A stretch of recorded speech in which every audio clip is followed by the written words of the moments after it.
Doutor Diogo Simão, estamos live. Bem-vindo. Caríssimo. Bem-vindo à edição número sei lá quantas. Já estou perdido na contabilidade. Então, é o 35, meu caro. Edição 35. É um bom número redondo. É um número... É a minha idade. Exato. E a tua? Michel.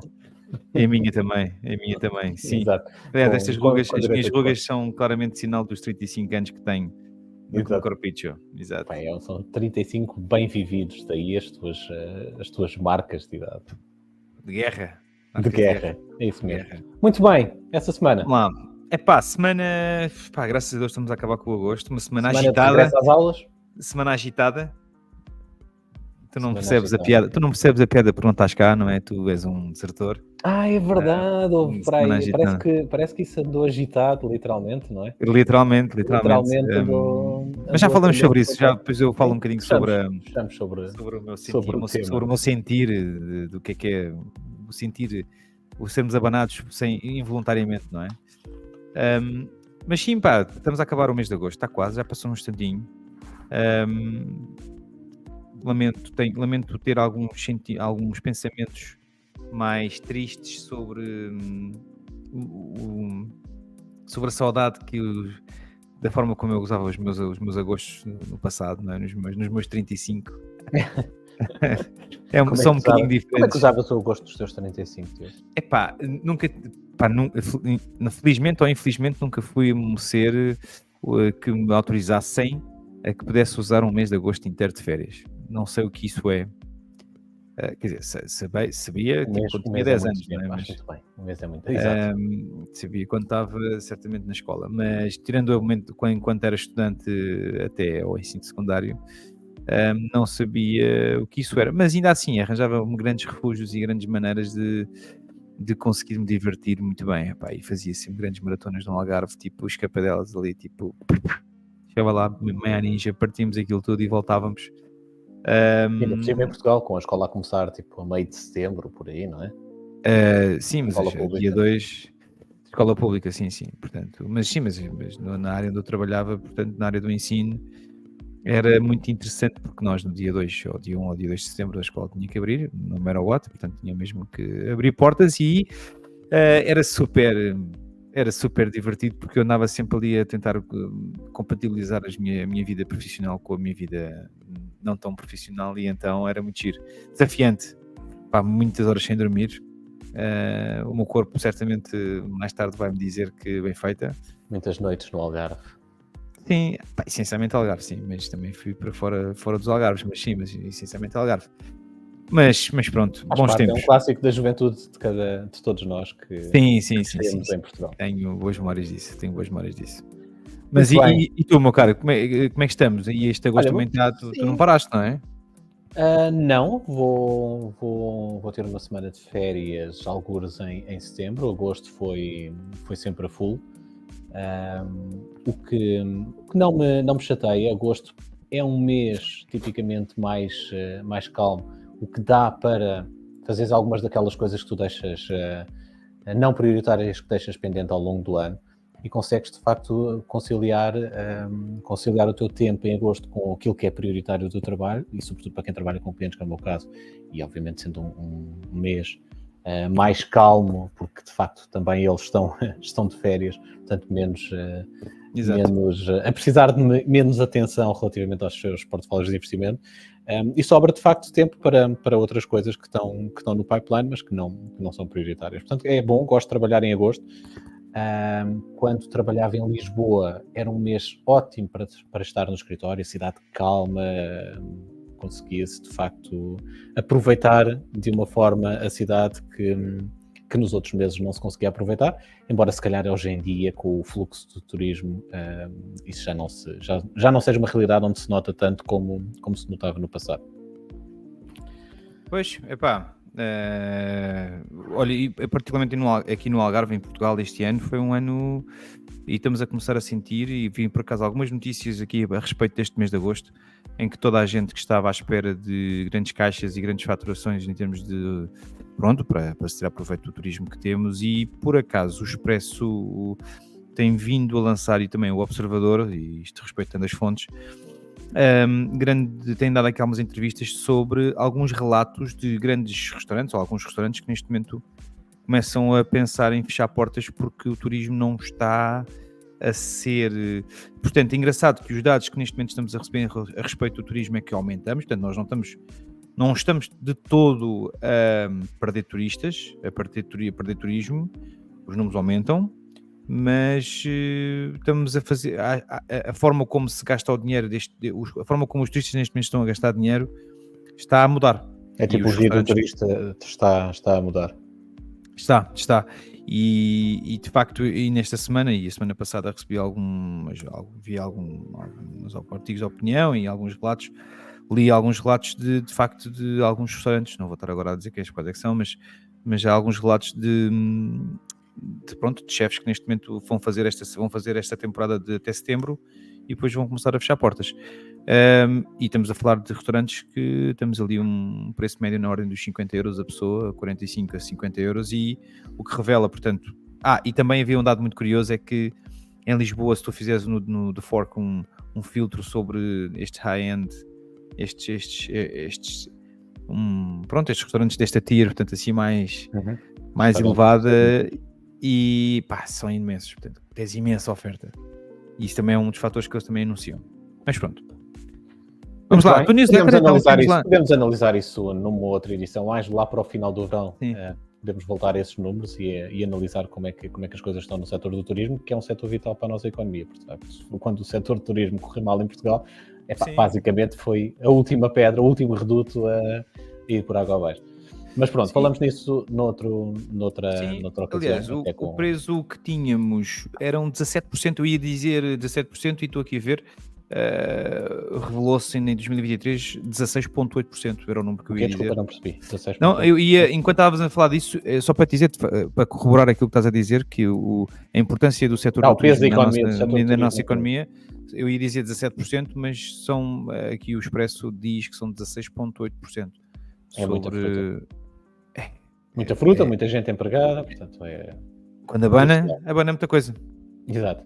Abanar é o tema está visto que é o tema desta Exato. Os mercados não abanaram em julho, portanto isto chegou a abanar em Portugal. Tens de fazer um trocadilho, qualquer coisa. Mas um trocadilho, uma piada fácil. Mas efetivamente os mercados não abanaram, porque abanaram em julho, resistiram ao abanão, e agora estão de vento em popa, praticamente recuperando quase tudo daquilo que perderam, e de uma forma até pouco habitual, e vou explicar porque é que digo pouco habitual. Nós falámos nisso numa das últimas newsletters, a imagem figurativa que eu usei para explicar o porquê de um mercado cair de facto com muita velocidade, porque cai de facto com o medo, com o receio dos investidores, e usei a expressão que o mercado cai de elevador e sobe de escadas, para exemplificar que de facto as quedas são muito rápidas, são repentinas, são de maior amplitude, e depois de facto as recuperações, os movimentos de subida são bastante mais lentos e pausados no tempo. Mas na verdade não foi isso que aconteceu desta vez, e estou a mostrar, para quem está a ouvir, estamos a ver já essa imagem, a tua imagem sempre, desculpa interromper, estou a atropelar, atropelo-te sempre. Não. Mas a tua imagem a tua imagem é muito gira, a imagem que tu usas sempre para que abres a newsletter, e de facto o ouro está aí em grande destaque, não é? Já vamos falar porquê, mas exato, está desculpa, não resisti, de facto tens aqui aqui os nossos reis magos, portanto, em que o ouro está claramente em destaque. Vamos lá, e esses gráficos e com... Vai explicar Fibonacci? Não vale a pena aqui. Não vou entrar por aí. Vou apenas mostrar o gráfico do S&P 500, para quem está a ver, é que basicamente já recuperou praticamente toda a queda de julho. O movimento de queda aconteceu durante o mês de julho até 5 de agosto, os mínimos foram em 5 de agosto, e de 5 de agosto para agora o mercado praticamente não está em máximos históricos, mas está lá muito perto, a menos de 1% de máximos históricos. E a figura do triângulo, de facto, esta figura geométrica do triângulo invertido que acompanha a linha da queda e da recuperação do mercado, exemplifica precisamente a forma como o mercado recuperou muito rapidamente da queda, praticamente ao mesmo ritmo, demorou o mesmo tempo a recuperar que aquilo que tinha caído, o que não é de todo habitual nos mercados financeiros, ou seja, isto não é a imagem do mercado a cair de elevador e a subir de escadas, é o mercado a cair de elevador e a voltar a subir de elevador. O que é interessante e que, quiçá, não é habitual, mas quiçá pode ser um novo paradigma nos mercados financeiros. As coisas são cada vez mais rápidas, acontecem a uma velocidade cada vez maior e, de facto, pode também essa transição estar-se a dar em que os movimentos de subida começam a ser também mais rápidos do que os movimentos de queda. Ainda assim, há sempre aquele fator psicológico do medo que tem mais força do que a euforia, o que justifica que, de facto, que a queda seja sempre mais rápida e de maior amplitude do que as subidas, mas de facto não deixa de ser curioso que desta vez não foi isso que aconteceu. O mercado, de facto, subiu com a mesma velocidade com que tinha caído.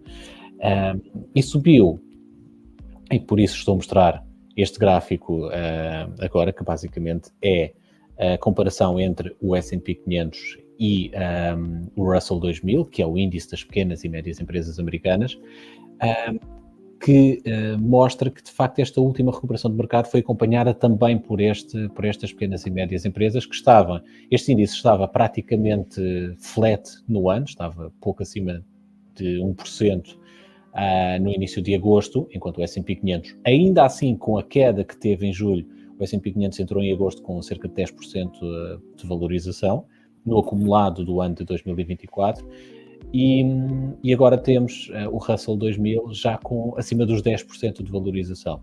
Porquê que isto é importante? Porque, de facto, se enquanto o mercado, durante praticamente todo o ano, subiu à custa, à boleia das grandes empresas tecnológicas e do peso forte que têm no mercado, esta recuperação de agosto foi acompanhada de forma bastante transversal por todos os segmentos de mercado. Isso é muito importante e positivo porque mostra uma maior diversidade no mercado, uma maior diversidade do movimento de subida no mercado, mostra que não está tão dependente de um grupo muito restrito de títulos e quem tem, de facto, carteiras diversificadas beneficia com isso porque, de facto, não precisa de estar a investir apenas num grupo muito restrito de títulos para valorizar as suas carteiras. Muito bem. E temos aqui um gráfico muito giro. É um gráfico da Bitcoin, que também subiu bastante, depois da queda que tinha tido também em julho. Falámos nisto aqui, a Bitcoin, contrariamente àquilo que os mais acérrimos defensores das criptomoedas defendem, que é de facto um ativo que descorrelaciona com os outros ativos financeiros e que oferece proteção, não ofereceu proteção nenhuma em julho, caiu de forma brutal, tal como o mercado acionista, e também recuperou bastante agora no mês de agosto, tal como o mercado acionista. Agora, se repararmos no gráfico, é um ativo que ainda está longe dos máximos históricos que já remontam a março, portanto, de março até agora, a Bitcoin não fez novos máximos. Os máximos que tem feito, os máximos relativos, têm sido sempre abaixo dos anteriores e os mínimos, ou seja, nos movimentos em que a Bitcoin cai, têm vindo sempre um pouco mais abaixo do que o movimento anterior. Está a criar uma espécie de um canal de lateralização descendente. A imagem é difícil explicar para quem está a ouvir. Um canal de lateralização descendente. Parecido agora àquele... A imagem é bonita. Sim. É sim, senhora. É difícil de explicar, mas é fácil de visualizar. Para quem nos está a ver no YouTube, claramente esta tendência está perfeitamente definida. Para os traders de curto prazo, aquilo que fazem é vender no topo do canal e comprar na base do canal, até que isto um dia rompa para um lado ou para o outro. Se romper para baixo é mau sinal, pode vir aí uma queda bastante significativa. Se romper em alta, abre espaço para, de facto, uma sequência de valorização expressiva e eu diria que se romper em alta, estes máximos de março vão ser finalmente ultrapassados. Mas até lá, fica a dúvida para que lado é que a balança vai pender. Eu não tenho bola de cristal, não sei dizer, meu caro. Se souberes, diz-me, para eu pôr lá os meus testões também. Muito bem. Seguimos em frente com a newsletter desta semana, que de facto, tendo em conta que estamos em agosto, em plena silly season, não tem de facto grandes novidades, apenas de facto um apanhado daquilo que mais importante aconteceu. Partilho também este gráfico, que eu acho que é interessante porque explica a diversidade que falava há pouco do movimento de valorização do mercado. Para quem nos está a ouvir, é um gráfico de barras com os ativos que mais valorizaram desde o dia 5 de agosto, que foi quando o mercado fez o mínimo na queda recente. E aquilo que o ativo que mais valorizou foi a Nvidia, voltou a destacar-se em grande, voltando aos seus tempos áureos do início do ano com valorizações expressivas. A seguir temos a Bitcoin, que ainda assim valoriza 30%. Depois temos o Nikkei, o índice acionista japonês, aqui pelo meio. Temos o IWM, que é o ETF do Russell 2000, que na verdade até valorizou mais do que o próprio S&P 500, ou seja, as pequenas e médias empresas valorizaram mais do que as 500 maiores empresas americanas e valorizaram praticamente quase tanto como o Nasdaq, que é aqui a barra do QQQ. Portanto, tivemos valorizações expressivas, umas mais do que outras, claro, mas em vários segmentos de mercado, bolsas japonesas, bolsa americana, Bitcoin, pequenas empresas, médias empresas. Portanto, foi de facto 3 semanas bastante profícuas para investimentos em bolsa. Isto é o gráfico, seguimos em frente, para o gráfico do índice do Japão, que teve a segunda maior queda da sua história, a segunda maior queda diária da sua história no passado, não me recordo agora, creio que foi mesmo no dia 5 de agosto, mas não tenho a certeza, mas o que mais importante aqui neste gráfico é, uma vez mais, um movimento em V de recuperação. Queda muito forte, 20 e tal % que o Nikkei caiu no espaço de 3 semanas, não recuperou tudo, pelo contrário, ainda está bastante longe dos máximos, mas está a recuperar ao mesmo ritmo com que caiu. Uma vez mais, a recuperação aqui a fazer-se ao ritmo de elevador e não de escadas. E finalmente chegamos ao ouro. Foi tema de capa desta newsletter, porque de facto está em máximos históricos. Isso já tínhamos falado na semana passada, porque já tinha feito máximos históricos na semana passada. 2.500 a onça, não é? É, 2.500 já está acima dos 2.500 a onça, mas ainda mais importante do que isso, bancos centrais a comprarem ouro a um ritmo mais elevado que a memória. Portanto, desde a década de 70 que não temos um ritmo tão forte de compra de ouro pelos bancos centrais. Portanto, isto até do ponto de vista macroeconómico é importante. Estão a comprar nesta fase? Estão a comprar agora nesta fase? Têm estado a comprar ao longo dos últimos 2 anos, 2023 e 2024. Ou seja, estamos a falar não das últimas semanas, estamos a falar dos últimos 2 anos. Ou seja, os últimos 2 anos foram, de facto, de compra muito intensiva de ouro por parte dos bancos centrais, o que obviamente tem que ter a sua leitura, até demais do ponto de vista geopolítico, mas é de facto uma força compradora forte que pode proporcionar ao ouro continuar, se a tendência continuar, a valorizar-se, até porque, como vimos também no gráfico anterior, o ouro tende a performar bem quando o dólar, que é o gráfico de cima, está em tendência descendente. O dólar está em mínimo. Tudo o que é commodities, de modo geral, não é? Mas o ouro em particular. Por ser mais defensivo, exatamente. E porque, obviamente, fica mais barata para quem compra ouro, porque o ouro é fundamentalmente transacionado em moeda US dollar. Se o dólar está mais barato, torna-se mais atrativo comprar ouro. E, finalmente, termino com, já porque estamos a falar no ouro, porque estamos a falar na valorização expressiva do ouro que tem tido nas últimas semanas, tendo atingido dados máximos históricos, isto pode levar muita gente a pensar, então é um excelente investimento o ouro. Não vou dizer que é um mau investimento, não é de facto um bom investimento, e até pelo papel que tem como proteção e diversificação de carteiras de investimento, mas é importante ter isto em consideração, que há um vetor de análise, que é a valorização do ouro em termos nominais, ou seja, quanto é que ele efetivamente custa, e depois há o outro vetor de análise, que é o ouro em termos reais, ajustado à inflação. E o ouro ajustado à inflação não está em máximos históricos, os máximos históricos já remontam à década de 80, e mais do que isso, ajustado à inflação, o ouro está praticamente em mínimos de largas décadas. Ou seja, em 1980, aquilo que o ouro valia em termos nominais versus aquilo que era o índice de preços do consumidor, estávamos a falar de quase do quádruplo em termos comparativos. O ouro valia 4 vezes mais aquilo que era o seu valor nominal medido ajustado ao índice de preços ao consumidor. O que tu dizes, é engraçado que tu dizes, tu ao mesmo tempo que dizes que o ouro está a atingir máximos históricos, dizes que o ouro nunca valeu tanto, nunca valeu tão pouco, assim, aqui desculpa, ajustar à inflação. Ajustar à inflação, engraçado. Muito Sim, porque em termos nominais, ou seja, aquilo que ele custa, isto basicamente fazendo aqui uma Este é daqueles gráficos que eu gosto de estou presentes.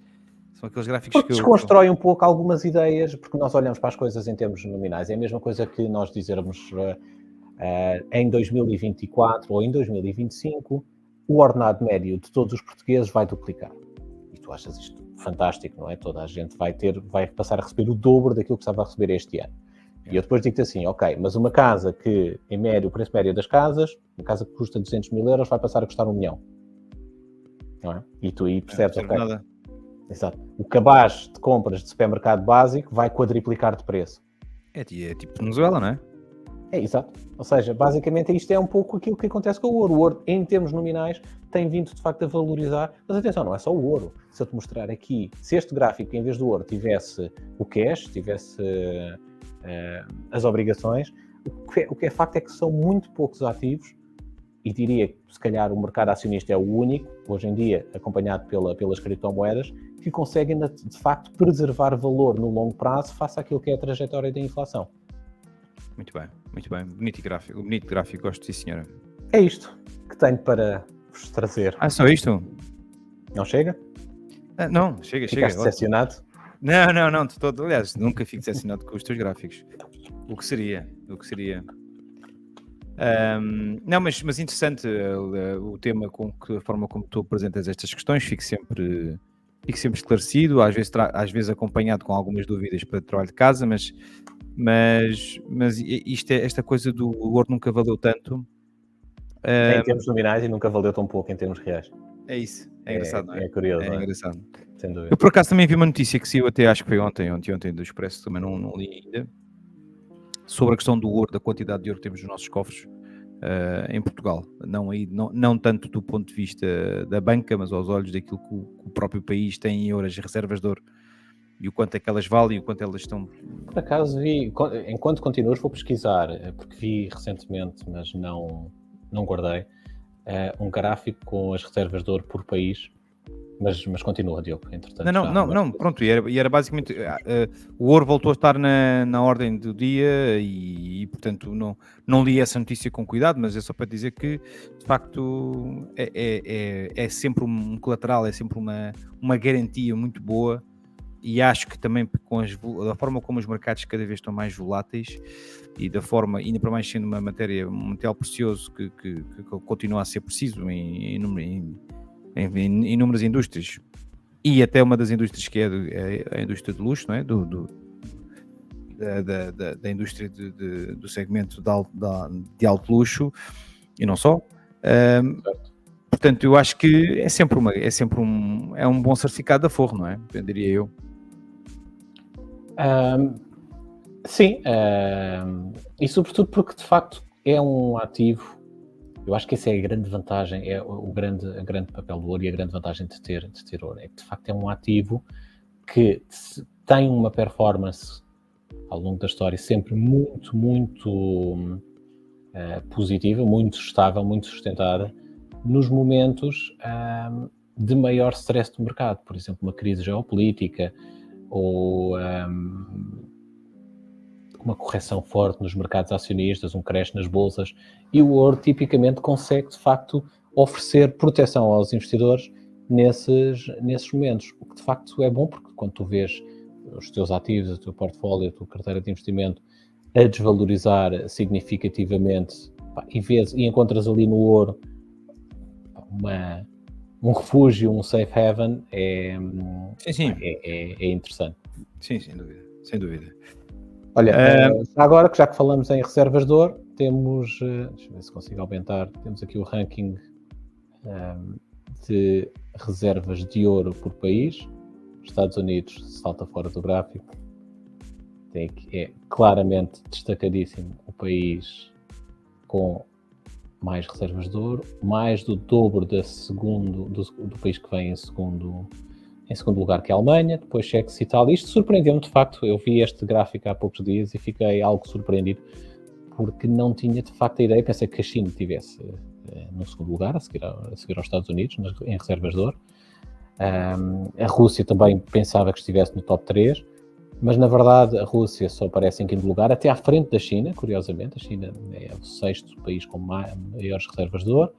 A Suíça sabia que estava bem classificada, portanto não me surpreendeu, mas sobretudo aqui este top 5 com Itália e França na terceira e na quarta posição, de alguma forma surpreendeu-me, não tinha essa ideia. A Índia, curiosamente, aparece aqui no top 10, não fazia a mínima ideia que a Índia estava no top 10 dos países com maiores reservas de ouro. Portanto, alguns dados curiosos que também são importantes para compreender fenómenos geopolíticos. Sendo certo que eu acho que esses números, tanto da China como da Rússia, possam ser pouco credíveis, não ser reais. Exato, eu diria pouco credível. Nunca sabemos. Exato. Muito bem, e por hoje, mercados financeiros, acho que é tudo. A não ser que tenhas dúvidas ou questões que queiras colocar aqui à mesa. Não, estou esclarecido para já, estou esclarecido. E nós por cá... Olha, nós por cá, deixa-me agora sou eu que estou a falar por cima de ti, mas falaste em nós por cá e eu lembrei-me que eu tenho acompanhado este mês de agosto, tenho estado bastante longe daquilo que se passa em Portugal e sobretudo a nível político, mas vamos chegando assim a alguns news flows sobre o que se passa em Portugal e vão todos na mesma direção, que é de facto os partidos da oposição, exceto um, e já vão perceber porquê, a acusar de forma bastante repetida o PSD de ser um partido socialista mascarado de laranja. Consegues-me explicar porque é que isto está a acontecer? E se tem base de fundamento para que de facto esteja... Mas no sentido estás-me a dizer essa comparação de PS-PSD? Sim, tirando o PS, obviamente o PS não vai fazer esse tipo de acusação ao PSD, mas todos os restantes partidos, da Iniciativa Liberal ao Chega, passando por... Olha, então, eu antes de responder à tua questão, em termos do nós, ainda no segmento do nós por cá, até porque é mais breve aquilo que eu vou acrescentar agora, não quero deixar de notar que já se começa, ou salientar, que já se começa a notar umas movimentações a respeito das presidenciais. E não é cedo. Estamos já se começa a falar de uns nomes, começam-se a falar já de apontar aqui umas estratégias. E olha, e é tipo o quê? Estamos a tentar perceber quem é quem. E vamos falar de PS e PSD. Nomes que vêm à baila, portanto PSD quer claramente alguém dos quadros, portanto quer alguém que esteja diretamente ligado. E portanto Leonor Beleza está na corrida. Temos Passos Coelho claramente e Marcos Mendes, sendo que eu acho que Marcos Mendes ainda não vai, na minha ótica, mas acho que também é um nome que está na mesa. E Santana Lopes, mas eu acho que isso não vai ter de certeza aprovação. Bom, do lado do PS, os nomes que de facto estão a tentar meter na mesa, estamos aqui a tentar, eventualmente, eu diria que, sem dúvida, Centeno será a pessoa que eles vão querer levar para a frente, sendo que Guterres não tem hipótese nenhuma, penso eu, acho que não é... Acho que não tem hipótese nenhuma, não é no sentido, não é que não seja uma figura acertada. Acho que nem António Costa, claro que não, impossível, mas, quer dizer, impossível não, António Costa acho que não é impossível, mas Guterres acho que é um nome que não sei se vai... Mas olha, que é um nome que bastante popular junto do eleitorado. Sim, mas eu não sei se será essa a praia que ele vai querer depois daquilo que já levou.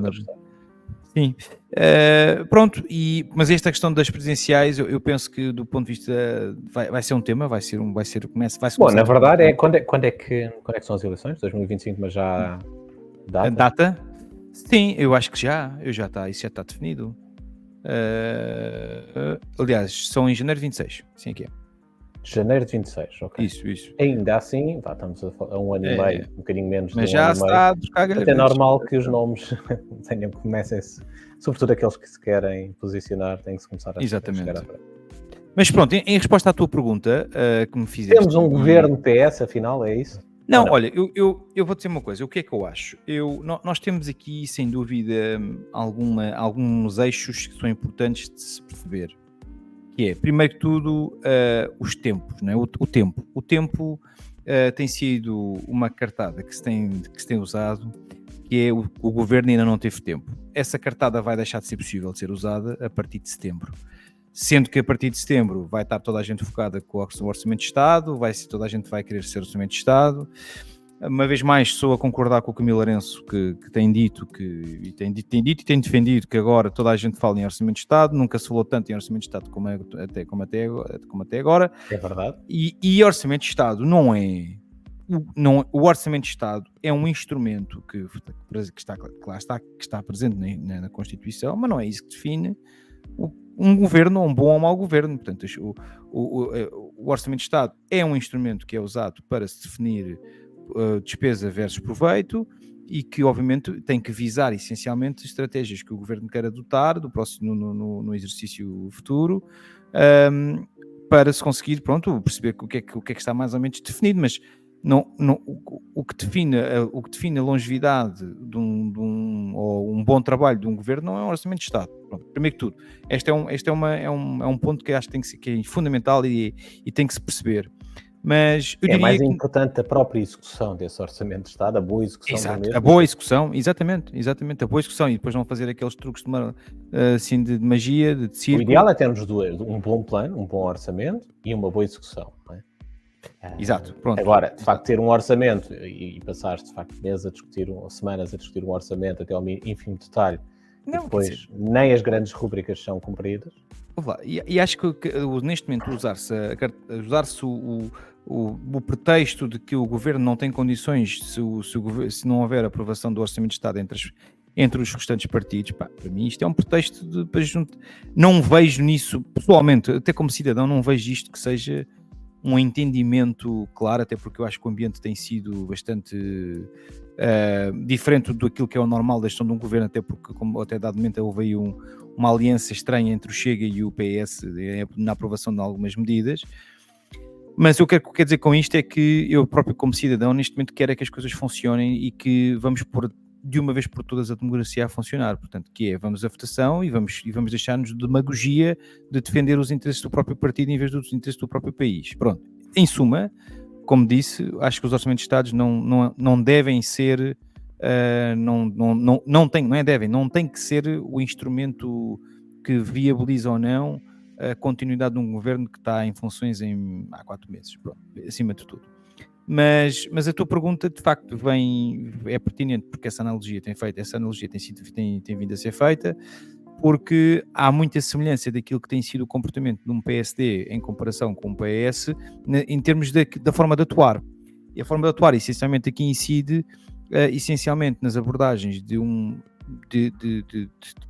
alguma despesa, de facto de se introduzir alguma despesa a mais e que comumente seria feito por um Partido Socialista. Na minha opinião, acho que um Partido Socialista teria feito e isto é muito interessante, isto é um parênteses aqui à justificação e quero muito ouvir o teu comentário, mas enquanto eu vejo e é aqui que eu acho que falta máquina comercial, falta muito branding, falta muito marketing ao PSD nesta matéria. Já disse isto algumas vezes e volto a sublinhar esta minha opinião, que é, enquanto um Partido Socialista se fizesse aquilo que fez às forças à polícia ou aos guardas florestais, aquelas coisas todas, a essas áreas todas, das atualizações de rendimento, dos 300 euros. Enquanto um PS se tomasse essa iniciativa se fosse uma iniciativa tomada por eles e se fosse de facto uma medida tomada por eles e executada por eles, eles iriam se fazer e aproveitar ao mais alto nível, de uma forma super bem e inteligente, tirar proveito, tirar a mais-valia dessa ação E enquanto temos nós um Montenegro e bem que diz deixem-me trabalhar e para mim é nem mais um cêntimo, a abordagem é completamente diferente. O António Costa nunca faria isso. Mas O António Costa nunca diria... Certo, mas não sabes até que ponto é que isso está a ser capitalizado positivamente junto à população, não é? Não temos sondagens para saber se de facto esta postura está a ser... Eu como cidadão digo-te que o que eu retive foi nem mais um cêntimo. O que tu podes, como estás a dizer, é como é que a população reagiu ao facto de um monte... Como é que chega ao eleitorado, sim. Sim, mas eu vou-te dizer uma coisa, não é uma medida, não é uma frase que seja consensual do ponto de vista da... enquanto estivesses com o António Costa a fazer disto cartaz e bandeira, estão a ver, nós aqui, mais uma vez, aqui, juntas forças, e nós queremos... que é completamente diferente do, não, a nossa posição é esta, temos isto para gastar, uma atitude super concreta, uma atitude super até ou seja, basicamente ele deu, o que tu estás a querer dizer é que houve de facto uma medida que deveria ter sido vendida como tendo sido muito positivo, e aquilo que se retirou dela foi uma frase que a torna austera. Exato. Isto é um exemplo. Pronto, isto é um exemplo. Mas a medida foi uma medida socialista, ou não? Não. Sim, a medida foi... Eu acho que a medida foi uma medida socialista na perspectiva de que eles, quando o nosso antigo ex-ministro das Finanças, Medina, começou a fazer orçamento para este ano, começou a fazer cortes, e pronto, e foi aquela palhaçada que eu acho que de facto, palhaçada não acho que seja uma palhaçada. Eles de facto promoveram isto junto da Polícia Judiciária, e foram os primeiros a terem isto, e esqueceram-se das restantes forças, e pronto, e deu na marmada que deu. Pronto. Agora, onde é que o PSD um partido socialista ou não? Sim, eu vou-te dizer, Partido Socialista. Eu posso dizer o seguinte, eu vejo isto da seguinte maneira: se pensarmos aqui nos eixos, que era isso há pouco que eu queria dizer, que é, se pensarmos aqui nos eixos principais daquilo que tem sido falado e atuado, nomeadamente na economia / finanças públicas, saúde pública, a educação, habitação e políticas de rendimento, de facto aí eles querem agora voltar com o EAL em medidas que o PS tinha metido, e bem, acho que tem que ser regulado, acho que os municípios devem ter mais poder do ponto de vista dessa decisão do que provavelmente uma questão mais de governo, portanto, acho que sim. Eu diria que estas medidas, estas áreas que eu falei, elas estão muito coladas àquilo que tinham sido ideias muito, muito debatidas e que defendiam muito idênticas em sede de campanha, não é? Portanto, o SNS, continuamos a investir dinheiro e de facto ainda não vimos provavelmente grandes resultados nisto. Sim, vimos um trabalho por parte da ministra a dizer que já estaríamos a trabalhar na campanha de inverno por forma a dar resposta a que as necessidades possam haver aí. A questão do PRR, da economia e afins, portanto, PRR é uma pouca vergonha, portanto, mas estamos a tentar conseguir dar a volta ao PRR e estamos a tentar... O que é que queres dizer com uma pouca vergonha? Porquê? É uma pouca vergonha porque nós fomos buscar a bazuca, não soubemos usar a bazuca. Não forma como mas isso é transversal a todos os países.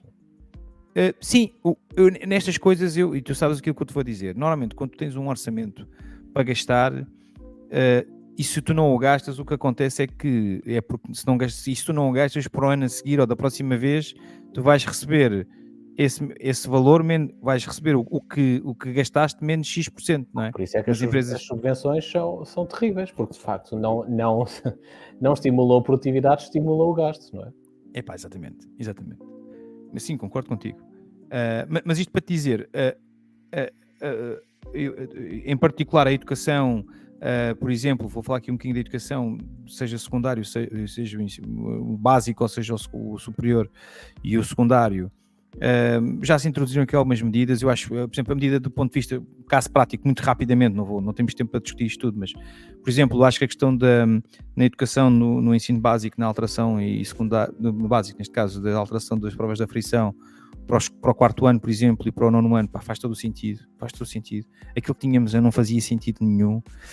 A questão de, introduzir aqui em papel e depois, paulatinamente, começámos a introduzir, criar caminhos e criar condições para começarmos a ter aqui uma transformação para o digital, pronto, com pés e cabeça, para não ser tudo em cima do joelho.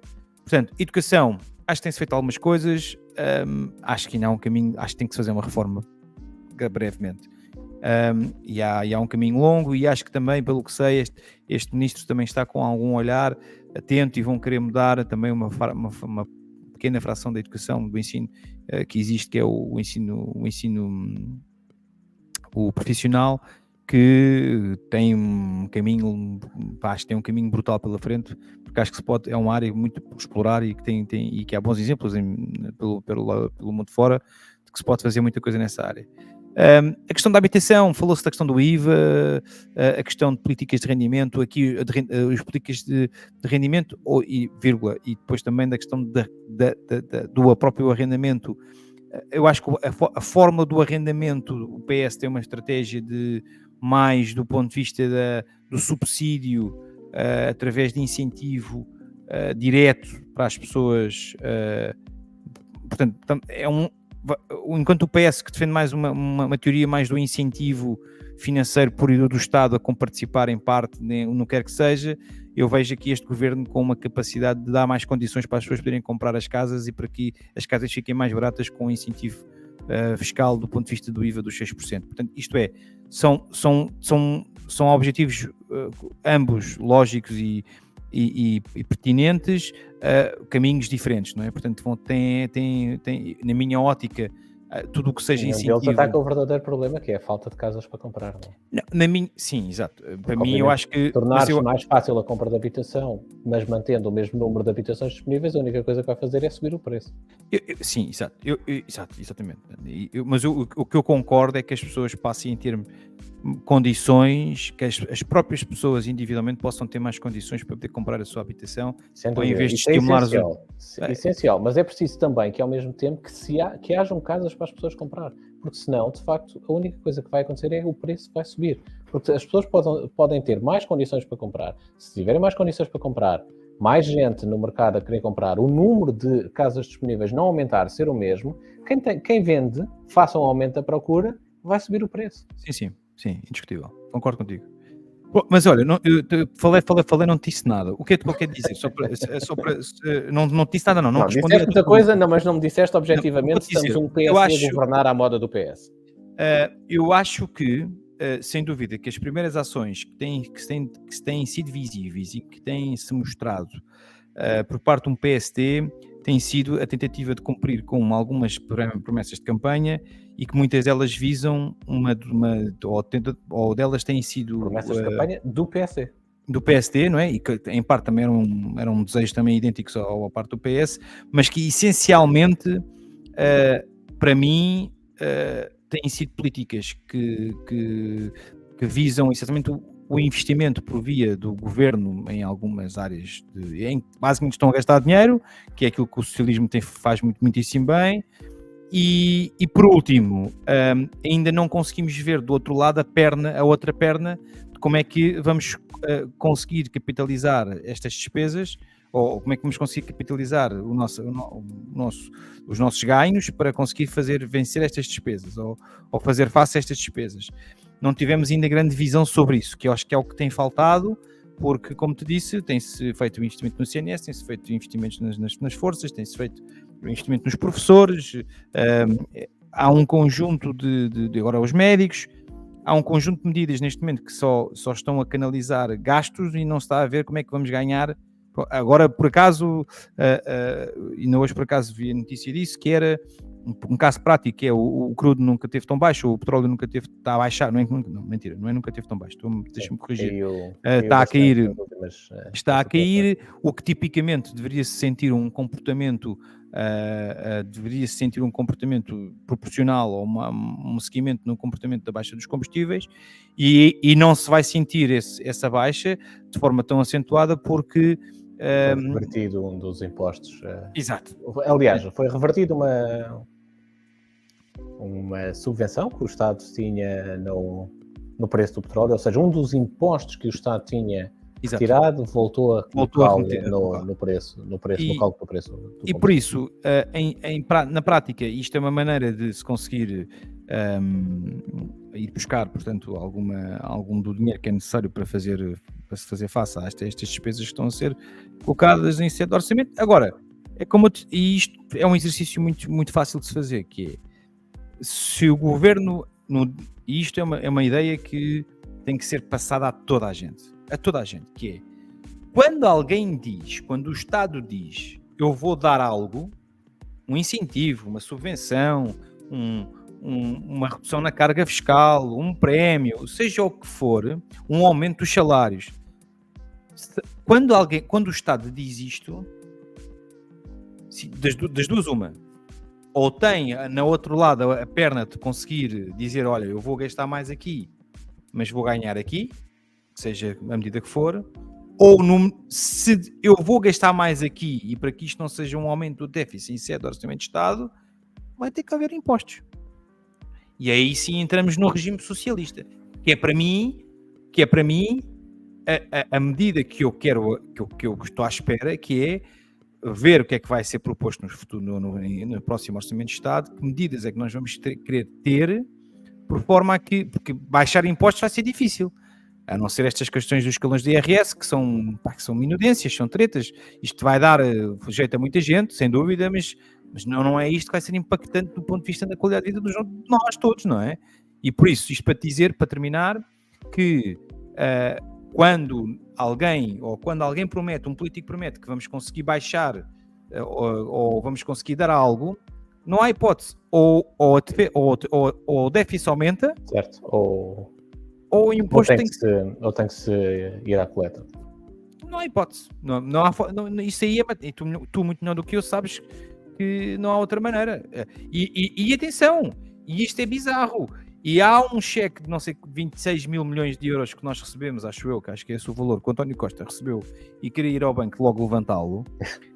E nós não conseguimos capitalizar, nós não conseguimos, com tanta gente. Agora passei já a ter aqui uma opinião muito, estou a ir para um caminho muito pessoal, e isto não vai levar a lado nenhum, mas cria-se tantos observatórios, criam-se tantos departamentos, cria-se tanta coisa, criou-se tanta coisa, igualdade de género, que é importante, que é muito importante, mas criou-se tanta coisa que se perde tempo e às vezes não... Pronto, mas que não se materializa numa qualidade de vida para nós todos, e não se criou uma task force, mesmo que toda a gente sabe que o PRR está por cumprir, e não se gastou tempo e dinheiro numa task force para se conseguir cumprir com reais objetivos e necessidades que as empresas precisam. Diogo, deixa-me dar-te a minha opinião sobre isto. Tu e eu como, sobretudo, especialista em finanças pessoais, tu como especialista na parte empresarial, eu primeiro faço o meu orçamento familiar para cumprir um determinado projeto. Se eu tenho um determinado projeto há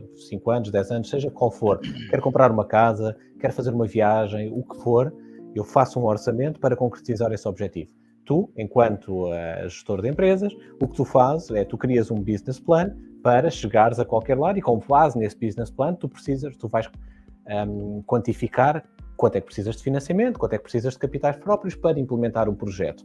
No PRR e em qualquer outro programa de apoios que vem da União Europeia, a lógica é invertida. Ou seja, aquilo que nos dizem é, estão aqui não sei quantos mil milhões para gastar, agora vão à procura de como gastar este dinheiro.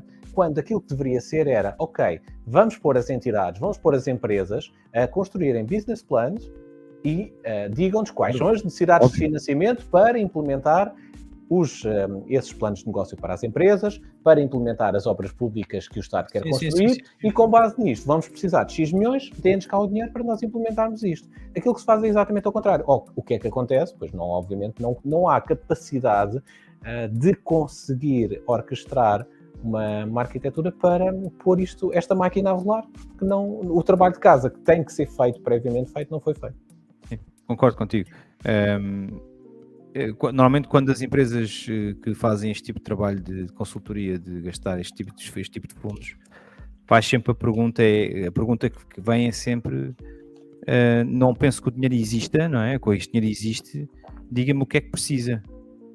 Porque o exercício que as pessoas fazem é quanto é que está a fundo perdido, quanto é que eu posso ir buscar, e depois a malta anda sempre aqui à procura de mecanismos e de estratagemas para conseguir... Não faz sentido, tu tens que ter uma necessidade financeira com base num objetivo, num plano, num negócio que tu queres implementar, e com base naquele plano, tu constróis de facto o business case, precisas de um montante de financiamento e é aquilo que tu precisas, não é, deixa-me lá ver quanto é que eu consigo ir buscar, e vou buscar e depois, ok, agora tenho o dinheiro na mão, agora tenho que o gastar. Não faz absolutamente sentido nenhum, mas enfim, é o que é. Concordo contigo. Okay. Pronto, acho que estamos, não é? Vamos fechar esta emissão, que já vai longa. 50 minutos de Capital Aberto. Um bem-aja àqueles que tiveram a paciência de chegar até aqui, a ouvir-nos durante longos 50 minutos. E para esses, para a semana a mais. Para os outros, que saíram a meio, para a semana a mais também. Meu caro. Vamos embora. Um abraço. Boa semana. Um abraço. Muito obrigado.